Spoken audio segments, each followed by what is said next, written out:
বন্ধু, আজকে তো আমার প্রমোশন হয়েছে, তুই আজকে যা খাইতে চাস তোর আমি তাই খাওয়ামু। আচ্ছা ঠিক আছে, চল আগে বসি। বল তাইলে কি খাবি? আগে আমি ওয়েটারে ডাক দেই। এই যে ওয়েটার, এদিকে আসেন তো। হ্যাঁ শাহিন, দাঁড়াও, ওনাদের অর্ডারটা আমি নিয়ে আসতেছি, তুমি এদিকটা দেখো। ঠিক আছে। বেশি বেশি করে খাওয়াবো আজকে, ঠিক আছে? এক্সকিউজ মি স্যার, আপনারা কি খাবেন? এই যে আমাদের মেনু কার্ড। বল বন্ধু, কি খাবি? কিরে আশিক, তুই এখানে? কি রে বন্ধু, তুই কি ওরে চিনোস? চিনি না মানি, ওরা আমি খুব ভালো করে চিনি। ও আর আমি ছোটবেলা একসাথে মাদ্রাসায় পড়াশোনা করতাম। জি ভাইয়া, ছোটবেলায় সবুজ আর আমি একসাথেই মাদ্রাসায় পড়াশোনা করতাম। তাহলে বন্ধু সবুজ, তোর কি অবস্থা? তুই কেমন আছিস? এতক্ষণ তো ভালোই ছিলাম, কিন্তু তোর কথা শুই না এখন আর ভালো নাই। কিরে বন্ধু, আমি এমন কি কইলাম যে আমার কথা শুনে তোর মন খারাপ হয়ে গেল? মন খারাপ হইব না কি হইব? ওই বেটা, আমি তোর কিসের বন্ধু? তুই আবার আমারে তুই তামারি কইরা কথা কইতাছস?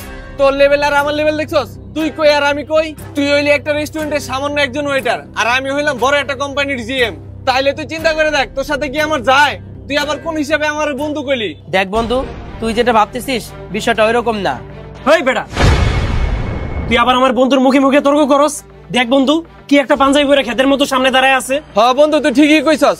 ভাগ্য ভালো আমি অনেক আগে মাদ্রাসা থেকে আয় পড়ছি, নইলে আমার কি কইরা যে খাওয়া লাগতো আল্লাহই ভালো জানে। আরে বন্ধু, তুই অনেক ভালো করছস মাদ্রাসায় পড়াশোনা ছাইরা দিয়া, নাইলে তোর অবস্থা ওর মতোই হইতো। আরে ভাই, তোরা তো আমার কথাই বলতে দিতেছস না, আগে আমার কথাটা শোন। আমাদের গাজীপুর ব্রাঞ্চে একটু ঝামেলা হয়েছে, আপনার জায়গায় গেলে একটু ভালো হয়। কি ব্যাপার, আপনি ওরে স্যার বলতেছেন কেন? স্যারের স্যার বলবো না তাহলে কি বলবো? এই রেস্টুরেন্টের মালিক তো উনি। কি বলেন ভাই, সত্যি নাকি? জি স্যার, আমাদের স্যারের ঢাকার ভিতরে আরো 6টা রেস্টুরেন্ট আছে। আচ্ছা ঠিক আছে, তুমি যাও, আমি আসতেছি। জি স্যার, ঠিক আছে।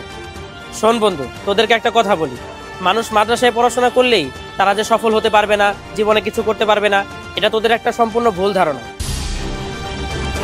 আমি একজন মাদ্রাসার ছাত্র হয়েও আমার কঠোর পরিশ্রম আর সততার মাধ্যমে আজকে আমি 6টা রেস্টুরেন্টের মালিক হয়েছি। লক্ষ্য আর সততা যদি ঠিক থাকে তাহলে মানুষ যে কোনো অবস্থান থেকেই সফল হতে পারে। আর বন্ধু, তোদেরকে আরেকটা কথা বলি, কারো সম্পর্কে কোনো কিছু না জেনে তার ব্যাপারে বাজে মন্তব্য করা ঠিক না। আর তোরা যেহেতু আমার রেস্টুরেন্টে প্রথমবার আসছিস, তোদের জন্য আমার এই রক ক্যাফে রেস্টুরেন্টের বেস্ট পিৎজা আমি তোদের জন্য ট্রিট করলাম। তোরা কিন্তু অবশ্যই খেয়ে যাবি, না খেয়ে কিন্তু যাবি না। তাহলে তোরা থাক, আমি আসতেছি। বন্ধুরা, কখনো কারো বিষয়ে না জেনে মন্তব্য করা ঠিক নয়। সফলতা বলে কয়ে আসে না, কঠোর পরিশ্রম ও সততা থাকলে যে কোনো মানুষই সফল হতে পারে।